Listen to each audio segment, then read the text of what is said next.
기도하시겠습니다. 참 좋으신 하나님, 오늘 거룩한 주일을 주시고 교회학교 헌신예배를 주님께 드릴 수 있게 하시니 참으로 감사드립니다. 어린 나이에 주님을 알게 하시고 주님을 섬길 수 있는 시간들을 허락하시니 진심으로 감사드립니다. 저희들이 이 시간 말씀을 통하여 주의 뜻을 알게 하시고 주님 말씀을 들을 적마다 주님 앞에서 오는 영의 지혜가 열리도록 함께하옵소서. 감사드리며 예수님의 이름으로 기도드렸습니다. 아멘.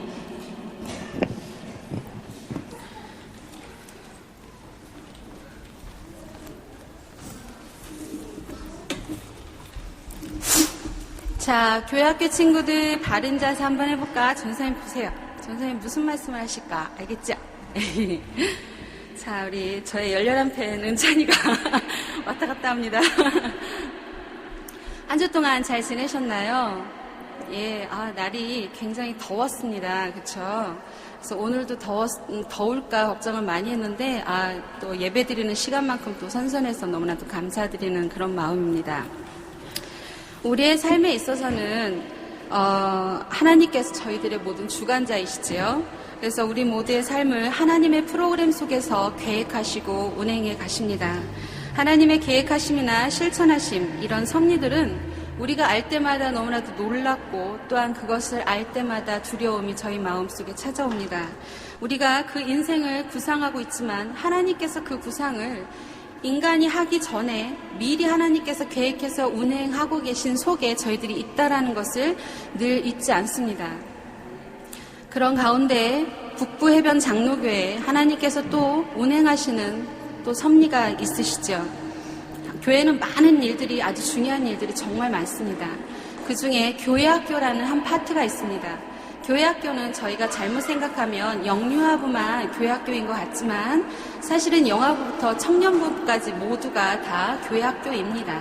그래서 청년부까지 교육받는 파트들이기 때문에 성도님들의 끊임없는 기도가 절실히 요구하는 때이고, 특히나 지금처럼 한국에 어려움이 있었고 어둠이 찾아온 가운데에서 더욱더 절실한 가운데 있습니다. 저희들의 기도가 무엇보다도 필요한 때이기 때문에 다 같이 열심으로 기도를 더 많이 해야 될 것 같습니다. 가정 속에서도 우리 친구들이 너무나도 소중한 존재예요. 그쵸? 다 알고 있지만 그래도 하나님 안에서는 우리가 어떻게 해야 될지를 한번 살펴보는 시간을 갖도록 할 것입니다. 혹시 교회학교를 다니신 분들이 계시나요? 저희 애기들은 다 다니고 있지만 여기 앉아 계신 집사님, 권사님 혹시 교회학교 다니신 적 있으신 분 손들어 한번 들어봐 주시겠어요? 몇 분 안 계세요? 그렇군요. 그래도 교회학교를 다니신 분들이 생각보다는 사실은 어제 이렇게 더 한번 생각해 봤을 때 많지 않을 거라는 생각을 좀 많이 했어요. 권사님들 같은 경우는 또 교회가 지금처럼 이렇게 교회학교라는 게 없었기 때문에 네, 그래도 계신 것에 참으로 감사합니다. 우리를 가르쳤던 선생님들이 지금 집사님, 권사님 중에 손 드신 분 중에 저희들을 가르쳤던 선생님들이 계시죠. 근데 그 선생님들이 지금 저희들을 만났을 때 정말 이렇게 반듯하게 이렇게 어른이 되어서 성장해서 이 사회의 훌륭한 그런 자리에서 그 위치를 잘 감당하고 있는 것을 보면 정말 뿌듯할 것입니다. 그냥 열심히 그냥 살아가고 있었을 뿐인데 저희들은 어릴 때 살았던 지내오면서 받았던 성경 교육으로 하여금 지금 정성껏 잘 자라서 주님 안에서 있다라는 것은 그분들에게 또한 인생의 희망이 되어질지 모른다는 생각을 한번 해봤습니다. 그러나 그 모든 것이 그 선생님들로 하여금 생기는 건 아니죠. 하나님께서 자라게 하셨고 그분들이 심고 가꾸어준 나무가 아름다운 믿음의 열매가 되었다라는 거 얼마나 보람된 일인지 모릅니다. 우리 모두 하나님 안에서 아름다운 열매를 맺고 있습니다. 날 위해서 십자가에 달리신 예수 그리스도의 사랑의 눈으로 보면 그 열매가 분명히 보일 것입니다. 6절을 보면 나는 심었고 아볼로는 물을 주었을 때 오직 하나님께서 자라게 하셨나니 라고 나옵니다. 이 심었다라는 것은 복음을 선포했다라는 것입니다. 또한 물을 주었다라는 것은 양육했다라고 할 수 있습니다. 그래서 이것들이 영적으로 자랄 수 있는 조건이 되어집니다. 험한 세상에 우리 아이들이 하나님 안에서 믿음 생활을 잘 하고 있어요. 근데 이 아이들을 사회에 내놨을 때 우리 아이들이 이 험한 세상에서 다른 탈선하는 아이들보다도 탈선할 수 있는 확률이 극히 낮다라는 것을 저희들은 참으로 다행스럽게 여겨야 합니다. 왜냐하면 우리 아이들 가슴 속에 하나님의 말씀이 들어갈 때마다 무의식 중에 주님의 말씀이 우리 친구들의 가슴 속에서 자라고 있기 때문에 우리 아이들이 험난한 발을 이렇게 디디는 것보다는 하나님께서 붙잡는 그 효력이 더 크다라는 것입니다. 양육할 때 성경을 정말 열심히 가르쳐야 합니다. 가정에서 저도 어릴 땐 참 열심히 했는데 아이들을 붙잡고 성경을 많이 읽어준다라는 것은 주님께서 주시는 그 사랑 가운데서 부모님의 정성이 더 깃들여야만 할 수 있는 그런 시간이 되겠지요. 성경은 아이들을 교육하기에 최고의 지혜의 책입니다. 그래서 유일한 진리임을 확신시키는 또한 좋은 교과서이기도 합니다. 왜냐하면 성경은 사람을 온전케 하지요. 그래서 이 시대가 경쟁하고 생존하고 자본 원리가 지배하는 사회에서 온전히 살아갈 수 있는 힘이 되어지는 게 바로 성경입니다. 아이들에게 모두 선한 일을 행하도록 능력을 주게 하는 것 또한 성경의 복음의 진리입니다. 또한 하나님은 세상을 다스리는 통치자라는 것을 알게 하는 그 믿음 또한 성경이 되겠습니다. 하나님께서 우리 아이들을 사랑하시고 인생 깊숙이 간섭하셔서 다스리게 하신다라는 것을 또한 그런 주인이기 때문에 그런 믿음이 우리 아이들 가슴 속에 자라게 한다라는 것은 이 세상에 낳아주시고 길러주신 부모님들의 좋은 역할이 아닌가 싶습니다. 멕시코에 과탈라자라라는 선교 본부가 있었어요. 그런데 이쪽에 조세 곤잘레스라는 13살 소년이 있습니다. 그 친구가 하나님을 영접을 했어요. 그런데 이 친구는 일찌감치 부모님을 잃었습니다. 그래서 혼자 살아가는 친구였어요. 그래서 제빵 공장에서 집이 없으니까 부모가 안 계셔서 집이 없어서 제빵 공장 화덕에서 잠을 잡니다. 그런데 이 친구를 그곳에서 선교하시는 선교사님께서 데려다가 훌륭하게 키워서 외과 의사를 만들었어요. 그래서 외과 의사를 만들어서 복음을 선포하게 합니다. 이 목사님께서 하시는 말씀이 무엇이냐면 한 소년이 얼마나 귀한지 아느냐? 누구의 손에 붙잡혔느냐에 따라서 그 친구는 다이아몬드도 될 수 있고 폭력스러운 사람으로 변할 수도 있다라고 얘기를 합니다. 마귀와 죄가 열심히 부르는 이 교회에서 우리가 할 수 있는 일이 무엇이냐라고 묻고 있습니다. 그래서 썩을 것에 투자하면서 소생하는 생명을 위해서는 우리가 얼마나 투자하고 있느냐라고 하는 것을 질문하고 있습니다. 그 선교사님의 말씀을 보면서 나는 교회 학교를 통해서 우리 아이들을 가르치고 있지만 우리 아이들이 정말 천국에 가는 그 길까지 얼마나 열심으로 인도해 나갈 수 있는지 또한 그것을 도우시는 성령 하나님께서 주시는 힘을 또 얼마나 내가 잘 알아챌 수 있는지 내 영이 무디지 않고 예민하게 그것을 잘 헤아릴 수 있어서 주님의 뜻을 우리 아이들 가슴속에 잘 넣어줄 수 있는지 그것에 대해서 늘 두려워하면서 살고 있습니다. 그래서 가르치는 것이 때로는 기도를 덜 하게 되면 굉장히 힘든 경우가 있어요. 그런 이유로 인해서 또 미국에 존이라는 아이가 있습니다. 교회를 짓는데 돈이 없어서 교회가 막 고민을 하고 있었어요. 그런데 이 친구가 어디서 일을 했냐면 나이가 어렸습니다. 이 친구는 12살밖에 안 되는데 존은 벽돌 공장에서 일을 하고 있었어요. 근데 어느 날 사장님께 가서 사장님 나 월급 안 줘도 되니까 여기서 만든 벽돌 좀 절 좀 주실래요? 그랬더니 벽돌 갖다 뭐 할 건데 해서 꼭 쓸 데가 있으니까 좀 주세요. 그래서 그 아이가 받은 월급만큼의 벽돌을 주기로 했어요. 그래서 사장님이 나중에 알고 봤더니 이 친구가 교회에서 어른들이 성전을 건축해야 되는데 이 돈이 없어서 어떻게 짓지 고민을 하는 걸 듣고 이 친구가 가서 말을 한 거였어요. 사장님께서 무한히 대주었다라는 예화가 있습니다. 이 친구의 그 작은 믿음 하나가 다른 사람의 마음을 움직여서 그 사람에게 하여금 그 사람 믿지 않았는데도 불구하고 그 친구가 교회에서 믿음 생활하는 사람의 영향력을 끼쳤다라고 할 수 있는 예화입니다. 우리가 건네는 말 한마디가 얼마나 중요한지 모릅니다. 혹시 오병이어 저희가 너무 잘 알고 있지요. 그곳에서 오병이어가 있는데 많은 사람이 앉아서 교회 학교 친구들 봐봐. 광야에서 예수님께서 말씀을 막 전하고 있었는데 많은 사람들이 해가 지니까 아이고 배고파 그랬어요. 그쵸? 그러니까 예수님께서 말씀하실 때 저 사람들이 각 사람으로 어떻게 저 사람들이 밥을 먹을 수 있을까라고 말을 했어요. 그런데 빌립이 각 사람으로 조금씩만 먹게 하려고 해도 200데나리온의 떡이 부족할 것인데 돈도 없고 혹시 돈이 있어도 그 모든 것을 살 곳이 없는데 어떻게 합니까? 라고 했습니다. 그랬을 때 누가 말을 했냐면 안드레아가 예수님께 선생님 여기 작은 한 아이가 있는데 이 친구가 보리떡 5개와 물고기 2마리를 갖고 있어요. 안드레의 눈에는 그 아기가 보였던 겁니다. 많은 사람들 중에서 아이 하나가 보인다라는 것은 이렇게 쉬운 일이 아닐 거라는 생각이 들어집니다. 그런데 그 많은 사람 중에서 우리 친구가 보이면 그 순간 보였던 그 아이가 갖고 왔던 그 도시락 뭐 이렇게 와서 얘기를 했겠죠. 저 이거 있는데요. 이렇게 말을 했겠죠.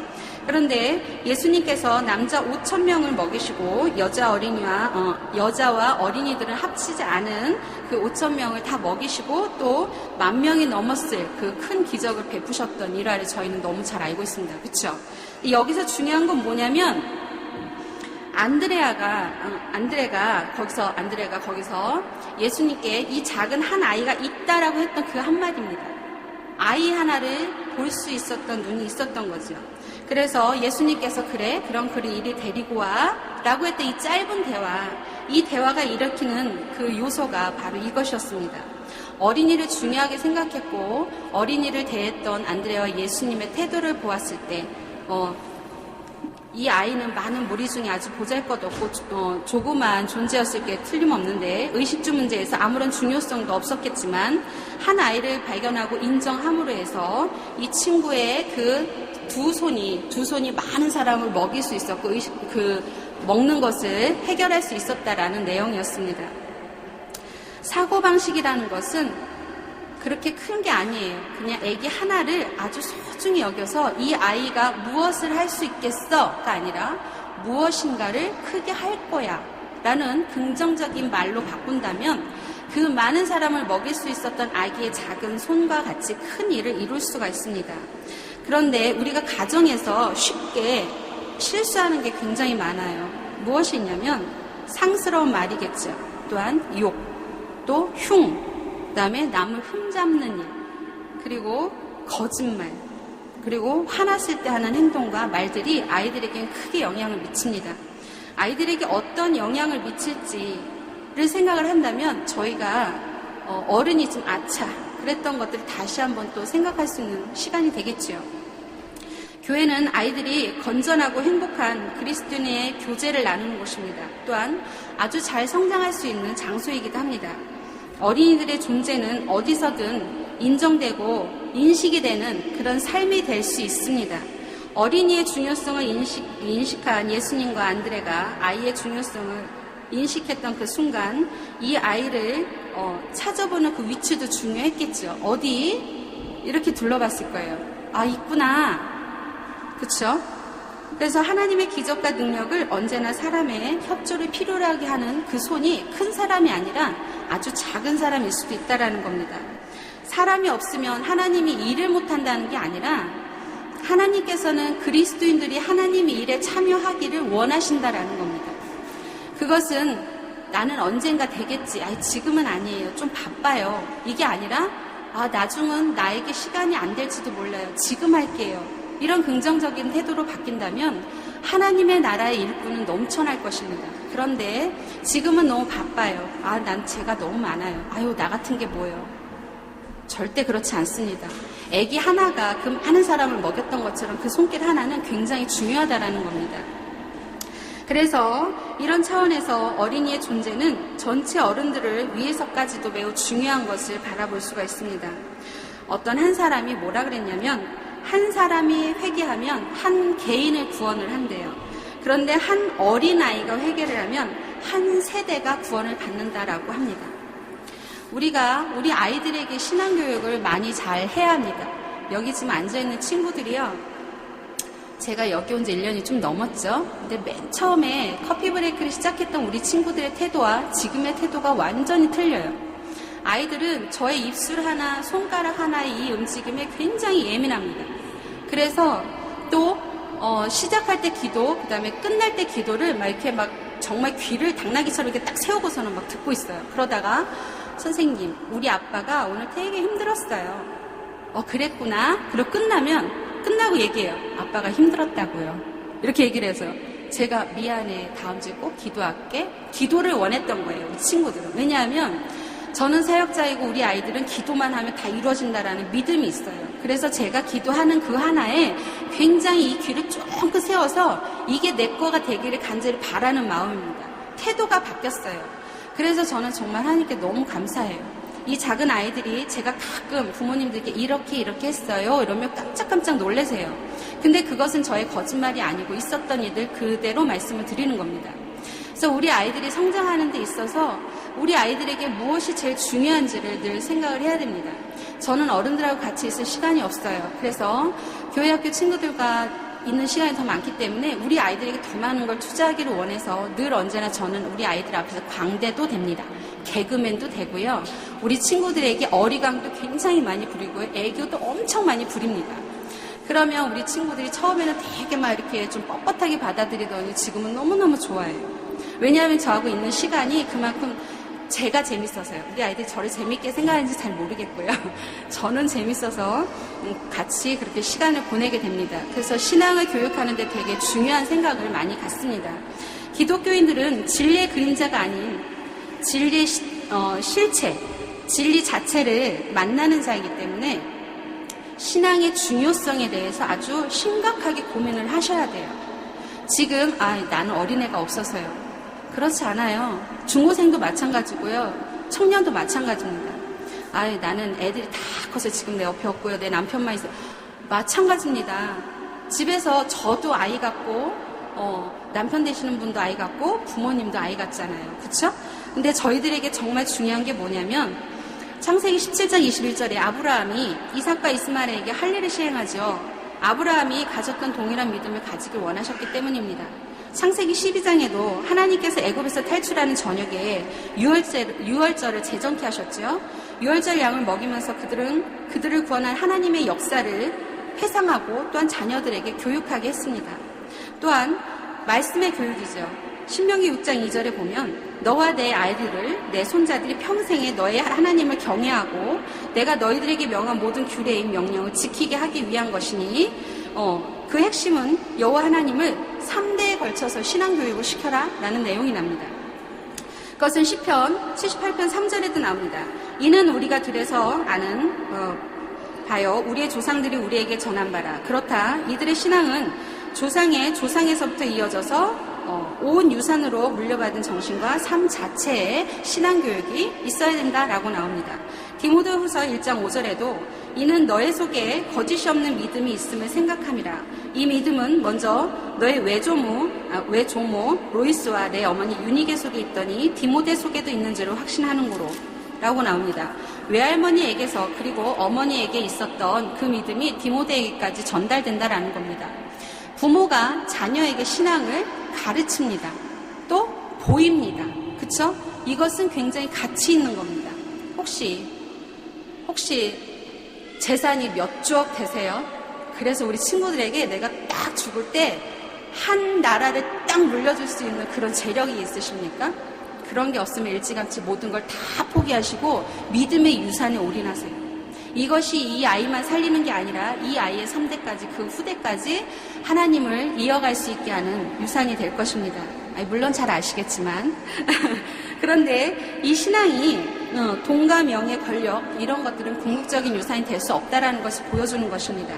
하나님은 진정한 의미의 교육자이십니다. 그렇죠? 하나님 외에는요 어떻게 해볼 도리가 없습니다. 제가 신학도 했지만 유아교육도 전공을 했거든요. 유아교육을 제가 6년을 했습니다. 그런데요 제가 뭐는 안 해봤겠어요. 저희 아이들한테 할 짓 다 해봤겠죠. 아무것도 필요가 없더라고요. 하나님의 신앙교육 아니고는요 정말 아무것도 쓸모가 없더라고요. 물론 인간의 그런 이론적인 의미는 있어요. 근데 그것이 결코 우리 아이의 영을 채울 수는 없다라는 겁니다. 제가 없는 그 시간에 우리 아이가 하나님 앞에 어떻게 살아갈지 저는 알 수 없다라는 것입니다. 하나님은 이토록 위대하신 교육자이십니다. 교육을 통해서만 믿음을 살리기도 할 수 있고요. 죽이기도 할 수 있어요. 물론 잘 아시겠지만요. 그렇지만 제 10계명 2계명에 보면요. 우상을 숭배하는 자들에게 주는 벌, 또 하나님을 섬기는 자에게 주는 은혜를 비교하고 있는데요. 출애굽기 20장 5절에서 6절을 보면 아버지로 아들에게로 3대까지 이르게 하거니와 나를 사랑하고 내 계명을 지키는 자에게는 1000대까지 은혜를 베풀겠다. 거기 나오죠. 그렇죠? 하나님을 믿는 그 믿음에 대해서 얘기를 하는 겁니다. 10계명이 쓰여질 당시에는요. 한 가족을 3세대까지 구성을 해요. 할아버지, 아버지, 아들. 이게 답습이라는 거죠. 할아버지의 믿음이 아버지로, 아버지의 믿음이 아들로. 부모의 교육이 얼마나 중요한지에 대해서 나오는 교육 철학을 반영하는 것입니다. 먼저 내가 믿는 신앙이, 우리 기성세대가 믿는 신앙이 무엇인지를 확실하게 해야 돼요. 구원이요? 글쎄요. 이렇게 말하고 있을 틈이 없어요. 구원을 확신하지 못해도 상관없어요. 왜냐하면 하나님을 믿는 순간 구원을 받았다 그랬거든요. 그걸 그냥 인간적인 잣대로 내가 그랬나 안 그랬나 이렇게 할 시간이 없다라는 거예요. 그렇게 내가 헤매는 시간에 우리 아이가 부모님으로부터 바라볼 수 있는 모습이 없다면 우리 아이는 불행한 겁니다. 그래서 부모님의 교육이 얼마나 중요한지 그것을 내가 빨리 깨달아서 이것을 삶에 영향력을 끼쳐야 돼요. 그리고 보여줘야 되는 것입니다. 그리고 전달해야 되는 거예요. 내가 하나님을 믿었는데 말이야. 이런 일이 있었어. 야, 하나님이 나를 인도하셔서 오늘은 정말 땡큐한 날이야. 이렇게 경험을 말을 하는 거예요. 계속해서 말을 해주는 거죠. 하나님의 은혜와 사랑을 아이들에게 진솔하게 전하는 겁니다. 그리고 우리 친구들에게 어리잖아요. 날마다 잘 때마다 깨어날 때마다 합니다. 하나님이 너를 너무 사랑하셔. 하나님이 한결을 얼마나 사랑하는 줄 알아? 윤희야, 오늘도 하나님은 너를 너무 사랑하신단다. 계속 말해주는 거예요. 엄마 아빠만 사랑하는 게 아니야. 이 말을 꼭 해요. 하나님께서 너를 사랑한단다. 이게 별거 아닌 것 같잖아요. 근데 우리 애기들 마음속에 그게 꽉 배겨요. 너 누구의 자식이야? 엄마 말고 하나님이야.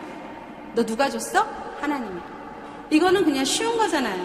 근데 이게 그냥 뭐 어제 됐고 오늘 됐고 아까도 했는데 매일 하면 어때요? 자꾸 하면 어떻습니까? 계속해서 전달해주는 거. 성령 하나님이 나머지 인생을 인도하도록 저희들은 열심히 아이들에게 부어주어야 합니다. 교회학교 헌신 예배가 제가 굉장히 고민했습니다. 교회학교 헌신 예배는 우리 애기들한테 말씀을 전하는 건가? 어른들한테 하는 건가? 정말 헷갈렸어요. 왜냐면 학생들은 보통 이렇게 어른들하고 이렇게 합쳐서 이렇게 하면 되는데 우리 애기들한테 해야 되나? 이러면서. 근데 제가 믿음을 갖고 이렇게 말씀을 전하는 것은 우리 애기들이 그냥 언제 끝나나 전도사님 말은 어려워 죽겠어 막 이래도요. 이게 하나라도 들어가면 제가 열마디를 했는데 하나만 들어가도 전 너무나도 감사할 거라는 생각에 이렇게 말씀을 드립니다. 이 아이들 마음속에 자라갈 예수님의 영이 천국 가는 그날까지 이어지기를 간절히 기도하는 심령으로 이 시간 말씀을 전했습니다. 하나님께서 준비하시고 또 우리를 사용하시는 그 계획대로 하나님께서 운행하시는 그 인생 프로그램 가운데로 하나님께서 잘하게 하실 그 모든 일에 저희는 단지 도구일 뿐이라는 것. 부모님이라도 옆집 언니 오빠, 이모 삼촌, 또 권사님 집사님 지나가는 우리 아이들에게 우린 반드시 훌륭한 교육자라는 것을 잊지 마시고 하나님의 도구라는 것을 잊지 마셔서 하나님의 계획과 하나님의 그 선포하시는 것들이 이루어지기를 또한 체험하는 그 놀라운 체험에 대해서 우리 아이들에게 언제나 생생하게 증언할 수 있는 경험자들이 되어지길 간절히 소원합니다. 우리는 하나님이 살아 역사하심 속에 살아가고 있습니다. 근데 이것을 하나님께서 그렇게 하고 있다는 것을 우리 애기들한테 알려주셔야 된다는 게 굉장히 중요한 겁니다. 우리가 살아 숨쉬는 이 모든 삶의 그 족적이 하나님 품에서 이루어진다라는 것을 우리 아이들에게 알려주셔야 돼요. 근데 그냥 알고 있어. 아이고 내가 잘하고 있지. 물론 전 그렇게 믿습니다. 그러나 더 애쓰셔야 된다라는 겁니다. 예수 그리스도의 십자가의 복음을 감격으로 받아들여야 돼요. 정말요? 맞아요. 내 작년에는 이렇게 느꼈는데 올해는 이렇게 느껴요. 이게 매일 이렇게 반복이 돼도 계속해서 나에게 느껴지는 이 감격이 틀려야 된다라는 겁니다. 그런데 이상하게도 우리 아이들을 커가면서 무덤덤해진다라는 거예요. 그럴 때는 저희들에게 책임이 있다라는 겁니다. 그게 왜 우리한테 책임이에요? 쟤들이 열심히 안 해서 그런 거지. 물론 그렇죠. 그러나 그것을 다독이고 기도하는 건 저희들의 책임이라는 겁니다.